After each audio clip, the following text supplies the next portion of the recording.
Hi friends, welcome back to my channel. If you're new, my name is Brooke. I'm a 27-year-old who's embracing all her grandma hobbies and everything cozy. And today I'm going to share with you my fall TBR. So grab a cup of tea or your cozy beverage of choice and let's talk fall reads. Also, side note, if you hear screaming, yelling in the background, that'll be my boyfriend David, who's embracing his cozy hobbies of gaming, so don't be alarmed. First, I just want to give a little love and attention to this new mug, which is a bunch of stamps of cats. How cute is that? I saw this mug and went, you know what that screams? Grandma vibes. You know what I love? Grandma vibes.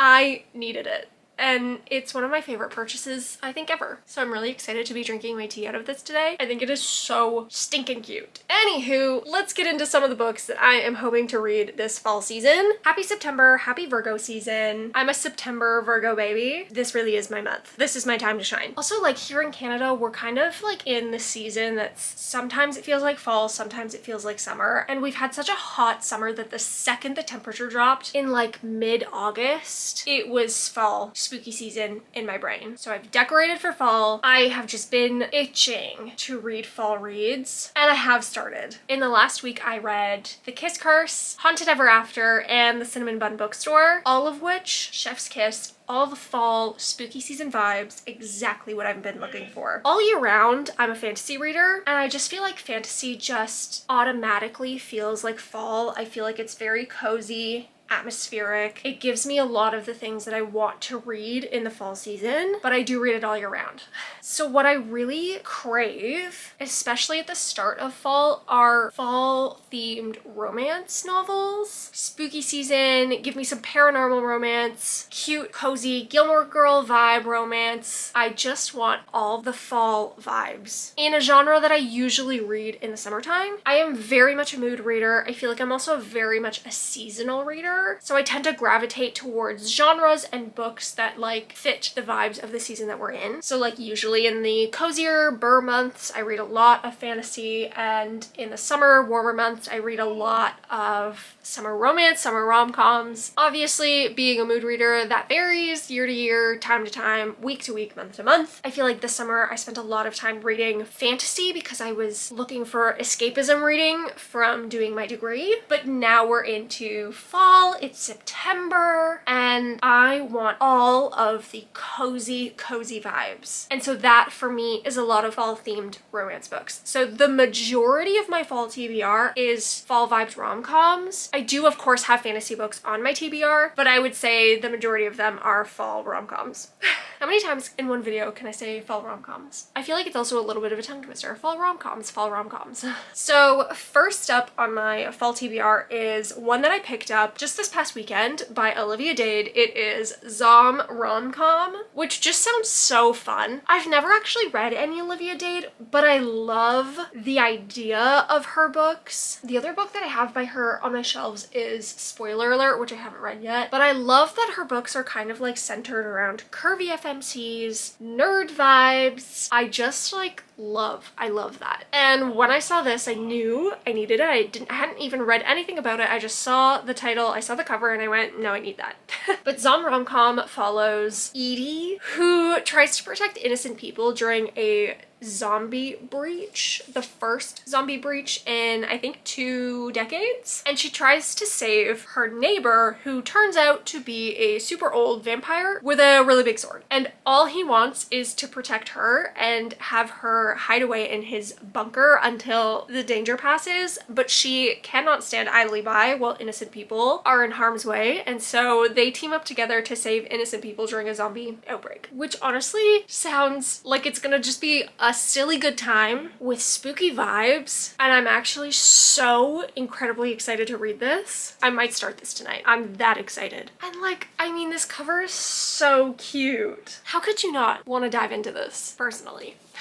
The second book on my fall TBR is Falling Like Leaves by Misty Wilson. This is a YA cozy romance. It's giving Gilmore Girls vibes, and it follows our FMC Ellis, who is forced to move from Manhattan to her small hometown after her parents get a divorce. And of course, it's her senior year. So her small town is not at all where she wants to be, but the longer she stays in Bramble Falls, the harder it is to pretend she's not falling for this town and the people in it. This one is just giving me all the cozy fall vibes. I feel like it's gonna be really sweet, maybe a little bit funny, and I am super drawn to this cover and the cute sprayed edges. So an instant add to my TBR. Next we have Fall I Want. This is small town romance, fake dating, billionaire romance, all in one book, which to be honest feels a little bit chaotic, but I think I'm just gonna have a blast reading this. This follows Autumn and Zane. Zane is a billionaire who comes to the small town of Cozy Creek. They strike up a friendship, and when her ex comes back in town, they fake date to protect her from her ex. The cover is stunning. The sprayed edges that wrap all the way around, equally as stunning. And this just feels like a fun, cozy fall time, which I feel like is a theme with so many of these books. If it's fall vibes, feels like it's gonna be a fun time, cozy. It was added to the TBR. Also, this image of the FMC is like everything I want to be in life. I don't know about you, but she screams cozy and she looks so cute. I'm obsessed with her already. Next we have Spells, Strings, and Forgotten Things by Brianne Randall. This one here was like a random, I was looking for fall reads at the bookstore. I saw this randomly on the shelf, picked it up, read the back, and it just sounded so good. It feels like it's gonna be a really layered story with some complex family dynamics, a little bit of an enemies to lovers forced proximity situation, spooky vibes because they're witches, an interesting magic system where our FMC is cursed that in order to access magic she has to essentially trade memories for power, and so when the town and everything she loves is in trouble, she has to decide how much she's willing to sacrifice. And then we also have some forced proximity when the FMC becomes accidentally bound to the head of a rival coven just as chaos breaks. There's just something about this that just feels like it's going to be something that I love. I feel like it's going to be the fun, spooky fall vibes that I'm looking for, but with an added depth that's gonna make it stick with me. I'm really intrigued and very excited to get to it. Next we have If It Makes You Happy by Julie Olivia. This one I'm really intrigued for because it's a cozy romance, small town, but it's set in 1997. And as a 90s baby myself, I feel like it's gonna just give all the nostalgic fall vibes. And I'm really intrigued because a lot of the problems in romance books that can easily be solved with instant communication, this book might not have access to as readily as we have access to it today. So I'm really intrigued to see how any potential conflicts in this book are handled, but it also feels like it's just gonna be really cozy, cute. Our FMC steps in to run her mother's bed and breakfast in this small town for 3 months until she moves to Seattle for a promotion at her job. She is instantly charmed by her single dad next door neighbor who tells her that she's not doing anything right. His charm, the way he wears flannel, and even his pastries make not wanting to be friends with Cliff and his daughter pretty hard. BK Borson blurbed this one and said it's pure rom-com magic. Also, Hannah Bonham Young blurbed it saying it's filled with tenderness, warmth, and nostalgia that will wrap readers up in a giant cozy hug, and honestly, that was enough for me. Two of my favorite romance authors blurbing this, confirming it's going to give the vibes I think it's gonna give. Added, thank you. Next we have Head Witch in Charge by Avery Flynn. This one is about two witches who end up married kind of on a whim. The only problem is that he is the heir to her family's biggest rival, and now they have to work together to retrieve an ancient spell book to return to his family before he'll sign divorce papers or even think of separating. This one is giving fall road trip vibes, but make it spooky season because they're witches. And I'm so intrigued. I feel like this is one of the ones that's gonna just be a super fun, silly time, and I'm here for it. There's also something about this cover that I'm really drawn to. I love the yellow car and the two main characters just sitting on it. I think it's so cute. Next we have Rewitched by Lucy Jane Wood. This one's a cozy fantasy following a burnt out witch named Belle who struggles to balance her toxic boss and her job with being a witch. And so as her 30th birthday is looming, so is a trial to determine her worthiness as a witch. And so she's gonna need help from all the women in her life and the infuriating Coven Watchman who is sworn to protect protect her. This cover is so cute. I love that this is not only going to focus on fantasy elements, a little bit of romance, but also female friendships. I think that's gonna add an extra little depth that's gonna make this really cute and unforgettable. Lucy Jane Wood also has another book coming out this year called Uncharmed, which is also on my TBR. Next is not necessarily fall themed, but I feel like it's appropriate for fall. It's called Roll for Romance. This follows our FMC, Sadie, who goes to live with her best friend for a little while in small town Texas after she loses her job, and she joins his D&D campaign as a distraction from her miserable life. Where she meets our MMC Noah, who's also been roped into this game, and the longer they get to know each other in the game and as their characters get to know each other, they start to wonder if the chemistry between them could last outside of the game, except both of their lives are really uncertain, and so they don't know if it's gonna work. This sounds so cute. I love that it's really D&D focused and centered. Look at this cover.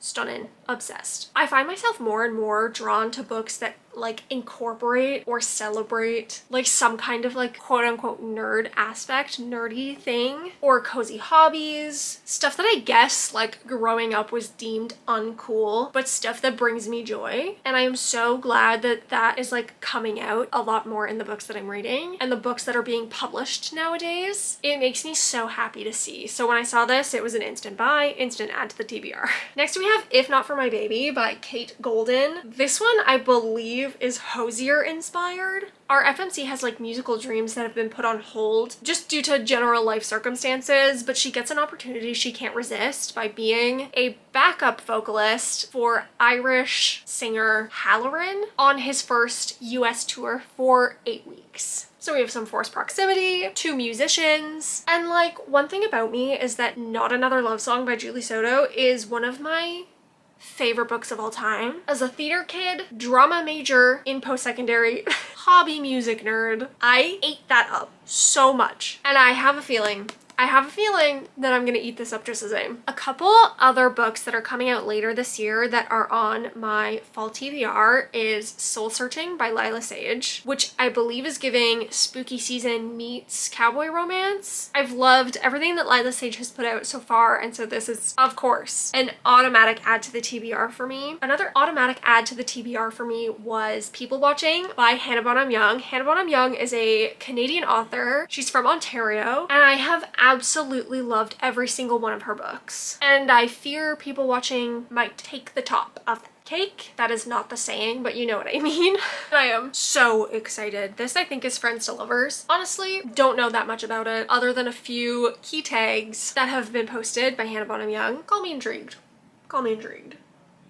Also, I just love Hannah Bonham Young stories. I feel like she has such a good mix of humor and depth in her writing. Her books will forever be so special to me. I love them so much. Another is Ghost Business by Jen DeLuca. I recently read Jen DeLuca's first book, Haunted Ever After, and this is the second book in the sequel. I believe it's interconnected standalones. Small town Florida, known for being the most haunted town in Florida, where ghosts are real. And Ghost Business follows a character from book 1, Haunted Ever After. Her name is Sophie, and she's the guide of the town's ghost tour, which is something I absolutely love.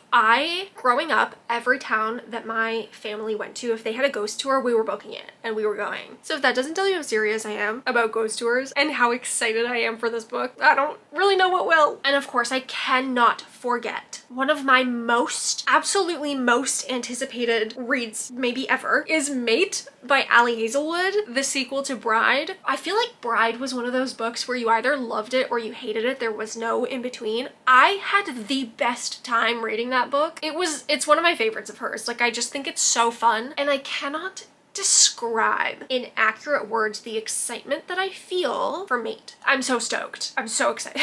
I think about it at least twice a week, often enough. Gosh darn, I can't wait for that book. It's gonna be so much fun. I think that's all of the fall themed romance books that are on my TBR so far. And then I do have a few fantasy books on my TBR. We have A Theory of Dreaming, which is the stunning sequel to A Study in Drowning. This one is dark academia, perfect to read in September. It's really folkloric mythology vibes, and I'm very excited. Also On the Wings of Blood by Briar Boleyn, another Canadian author. This follows a half-fae last of the dragon riders as she's forced to go through a high-blood vampire academy and somehow survive. This one just recently got traditionally published in this gorgeous edition. I've heard good things. My coworker at the bookstore recommended this to me. She said that I would probably really like it, so I'm excited to pick this up. As well, Bury Our Bones in the Midnight Soil, V.E. Schwab. I feel like V.E. Schwab is the perfect author to read in fall spooky season. I feel like her books are just so atmospheric and so, I don't know if haunting is the right word, but fall is definitely V.E. Schwab season in my brain. And then another recent release is Wild Reverence by Rebecca Ross. This one's giving a little bit of Nightcore, which is my absolute favorite. Medieval core, Nightcore, that's my jam. Also, Rebecca Ross's writing is just so beautiful. I'm really intrigued for this one. And then also one of my most anticipated releases is Graceless Heart. This one is a romantasy set in Renaissance Florence, Italy. I am so unbelievably excited. Also, the standard edition is one of the most beautiful books I think I've ever seen in my life. I am so excited for that. And my best friend has been begging me to read these books, but the Stalking Jack the Ripper series by Carrie Maniscalco, I've had them on my shelves for years and I just haven't gotten to them. I don't know why. It's the curse of being a mood reader, but those are the perfect books to read this time of year. So we'll add them to the TBR and we'll see where we get. But I feel like I have 3 months to read all of these books, maybe 2.5. We have all of September, all of October. Those are definitely fall vibe season. And then I would say like maybe half of November, I still feel like the fall energy before I switch gears into holiday Christmas mode. So we definitely have some time. And I feel like I'm just gonna go off on chaotic mood reader adventures and pick things that are not on this list to read too. You just never know with a mood reader. As a Virgo, as a lover of lists, I feel like I should be better at sticking to them. I don't know where the chaos comes from. And I think that is everything on my fall TBR. Who knows? But those are books I definitely want to get to this fall season. I am so ready for the cozy vibes, cozy drinks, cozy candles, the warm, cozy vibes. I'm actually so excited for the next few months in terms of reading. I think I'm going to be maybe at my happiest reading these books. Thank you so much for watching. If you have any recommendations of fall, spooky, witchy vibe books that you think I should get to, or you think I should prioritize, please let me know. I am definitely not opposed to adding to this list. It's just like curating my own personal library to check books out from whenever I feel like. So please give me all of your fall recommendations. Let me know what you're reading. If you're reading any of the same books that I'm reading, let me know. We can be excited about it together. Gosh darn, I am just so excited for fall. Thank you so much for watching. I'll see you next time.